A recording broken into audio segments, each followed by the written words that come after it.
Bienvenue sur Ici Beyrouth. Nous sommes aujourd'hui en compagnie d'un homme politique qui fait beaucoup parler de lui ces derniers temps. Pourquoi? Eh bien, parce que le Hezbollah l'accuse de vouloir la discorde civile au Liban. Il a même porté plainte contre lui. Son procès devait commencer lundi à Baabda, mais il a été reporté en raison d'un mouvement de grève. Fares Saed, bonjour. Bonjour à toi. Merci d'être avec nous. Alors, vous voulez la discorde civile? Non, je veux absolument le contraire. Je veux la paix civile, je veux la convivialité islamo-chrétienne, mais je refuse aussi l'hégémonie d'une communauté, d'un parti, d'un courant politique, surtout le Liban. Je suis un homme qui a déjà 63 ans. J'ai vécu à partir de 69 des possibilités ou bien des menaces d'hégémonie.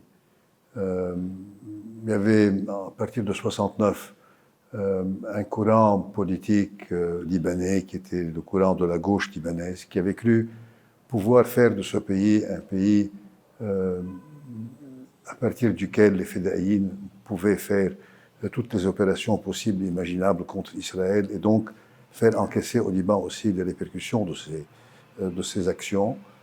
Je crois que c'est un courant qui a essayé aussi de mettre la main sur le pays et de créer une hégémonie. Et il avait déclenché la guerre en 1975 et les dégâts sont connus et reconnus par tous les Libanais. Un autre courant, un autre parti, une autre communauté a essayé, sous couvert de défense pour le Liban, de défense des valeurs libanaises, de défense de la République libanaise, a essayé aussi de créer une hégémonie dans le sens qu'en 82, le rêve était de faire une paix civile avec Israël, une paix avec Israël, une paix politique avec Israël. Ce projet, qui était un grand projet, a été aussi un coup d'épée dans l'eau parce que c'était un projet qui avait été présenté par un seul courant du Liban, par une seule communauté libanaise, par un seul parti libanais. Et c'était aussi une sorte d'hégémonie sur tous les autres Libanais qui refusaient la paix avec Israël. Et le monde arabe, à l'époque, refusait la paix, contrairement à ce qui se passe aujourd'hui. Et maintenant, pour la troisième fois, nous voyons un troisième parti, une troisième communauté, un troisième courant politique qui essaie de faire de ce pays un pays satellitaire de l'Iran, aux dépens de la convivialité islamo-chrétienne. Vous avez même parlé d'occupation iranienne.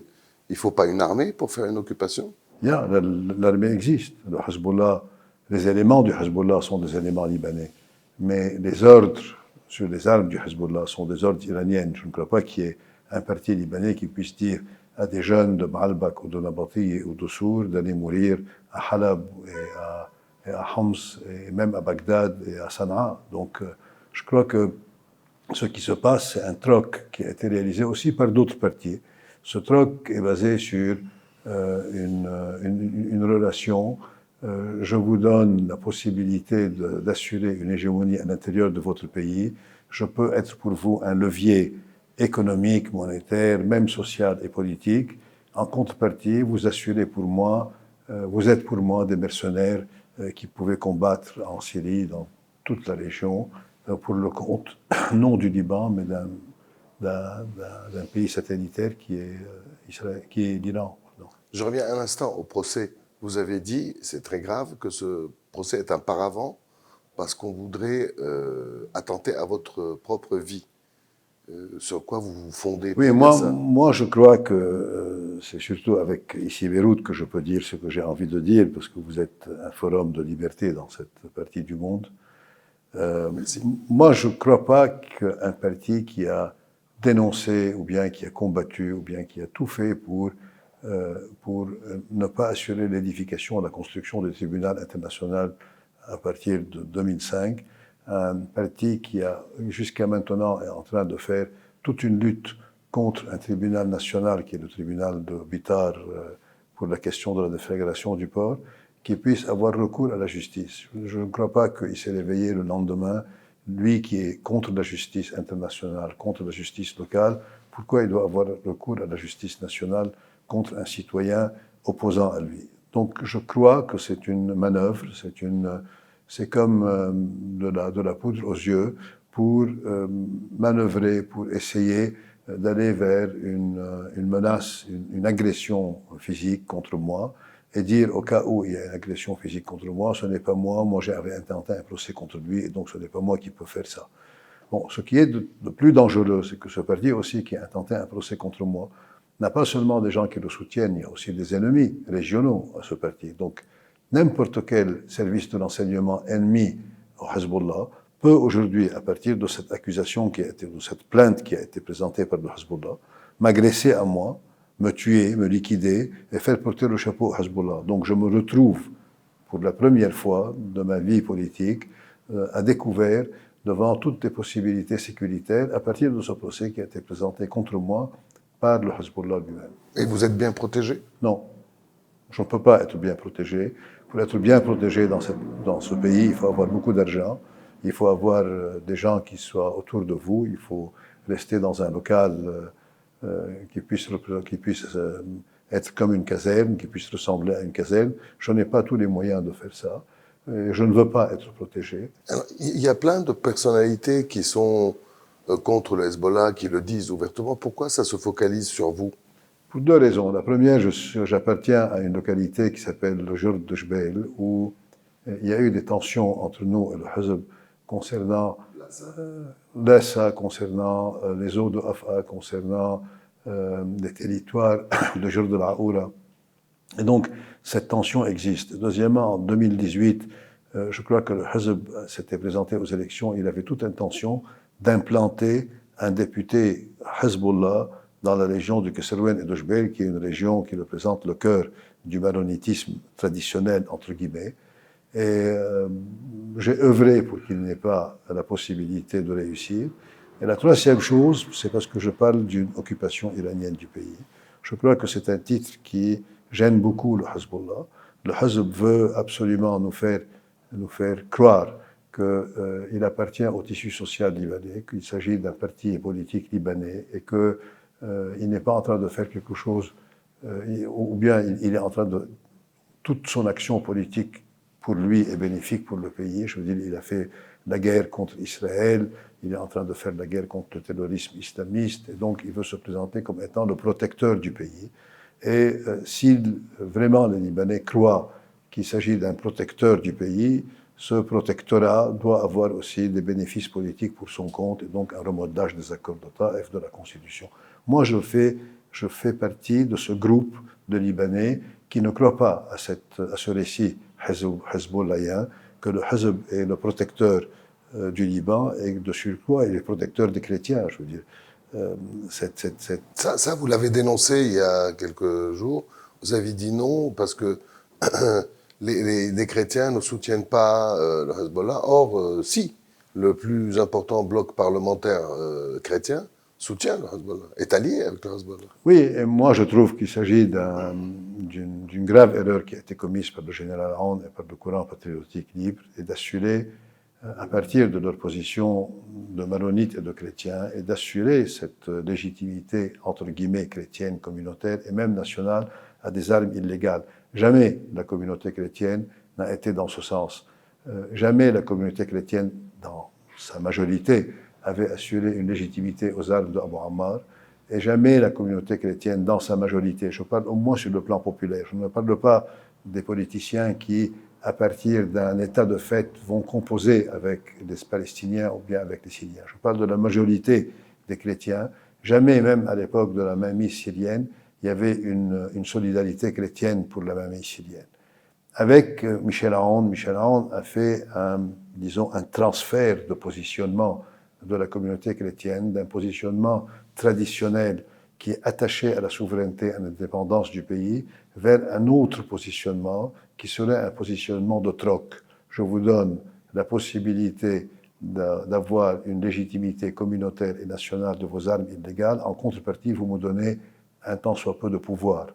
Et ce troc a cassé le Liban. Ce troc a brisé la convivialité islamo-chrétienne. Et ce troc a mis en plus les chrétiens et les maronites surtout dans un cercle de méfiance de la part de l'islam et de la part des sunnites de la région et du Liban. D'ailleurs, vous réclamez la démission du président de la République. Il faut absolument. Moi, je trouve qu'il y a, à partir de la position des partis traditionnels chrétiens, qui sont des partis amis, comme les forces libanaises, comme les Cathais et les autres, mais qui, dans le récit politique, évite de demander la démission claire de Michel Aoun. Et même quand il la demande d'une manière, disons, pour marquer le point et non pas pour établir une conduite à tenir qui pourrait assurer la démission de Michel Aoun. Moi, je trouve que si Michel Aoun représente une partie des chrétiens qui soutiennent la mainmise iranienne et l'occupation iranienne dans le pays, il est de notre responsabilité, nous, personnalités politiques indépendantes et les partis traditionnels, de dénoncer cette mainmise et de dire que le premier pas pour dénoncer cette mainmise et de lever l'occupation iranienne serait de demander la démission du président de la République maronite qui, lui, assure cette légitimité. Mais vous ne craignez pas, on a un gouvernement, c'est unique au monde, qui existe mais qui ne se réunit pas, un Parlement qui a des chances de s'auto-proroger. Si le président démissionne, c'est encore un vide de plus. C'est-à-dire, vous ne craignez pas qu'il n'y ait que du vide institutionnel? Non, moi je crois que ce vide, à partir de ce vide, qu'il faut aller vers quelque chose de nouveau. On ne peut pas rester figé dans cette paralysie politique dans laquelle on se trouve. Les institutions libanaises sont paralysées, le Parlement, la Chambre est paralysée, le gouvernement est paralysé, le président de la République reçoit, comme s'il était le président de la Croix-Rouge libanaise, il reçoit des personnalités de la société civile, de la personnalité du monde humanitaire. Et donc, il est là comme s'il était vraiment faisant fonction de président de la République et non pas président de la République. Non, moi je crois qu'il faut donner un coup de pied dans cette fourbière. Il faut demander immédiatement la démission du président Aoun. Il faut que les partis traditionnels chrétiens demandent cette démission pour se démarquer du positionnement de Aoun avec les Iraniens. Il faut dire au monde arabe, il faut dire à l'islam, il faut dire au monde entier qu'il y a probablement des chrétiens qui croient à l'alliance des minorités, il y a probablement des chrétiens qui croient à un troc de pouvoir aux dépens de la souveraineté du pays et de l'indépendance, mais il y a aussi des chrétiens qui refusent ce troc, qui refusent cette alliance des minorités et qui refusent d'assurer une légitimité à des armes illégales et surtout des armes iraniennes dans le pays. Votre discours, est-ce que vous pensez qu'il a une chance d'être entendu ou d'aboutir? Parce qu'on a l'impression quand même que ce qui se discute, c'est entre gens puissants, les Occidentaux, le Hezbollah, l'Iran, les Saoudiens, et qu'un homme politique libanais comme vous, tout compte fait, avec ses idées, il ne peut pas faire bouger grand-chose, peut-être. J'ai peut-être tort. Oui, vous avez tort de croire que la politique est une chose ponctuelle qui s'arrête quelque part. Nous nous réveillons tous les jours et moi je rentre sur mon application d'ici Beyrouth et je vois de nouvelles informations. Il y a rien qui soit figé. C'est bien de l'avoir téléchargé, c'est très bien. Oui. Il y a rien de figé, je veux dire, surtout dans une période transitoire. Moi, je crois que nous sommes dans une période où il y a une recomposition du monde arabe. Ça ressemble un tout petit peu à ce qui s'est passé il y a 100 ans.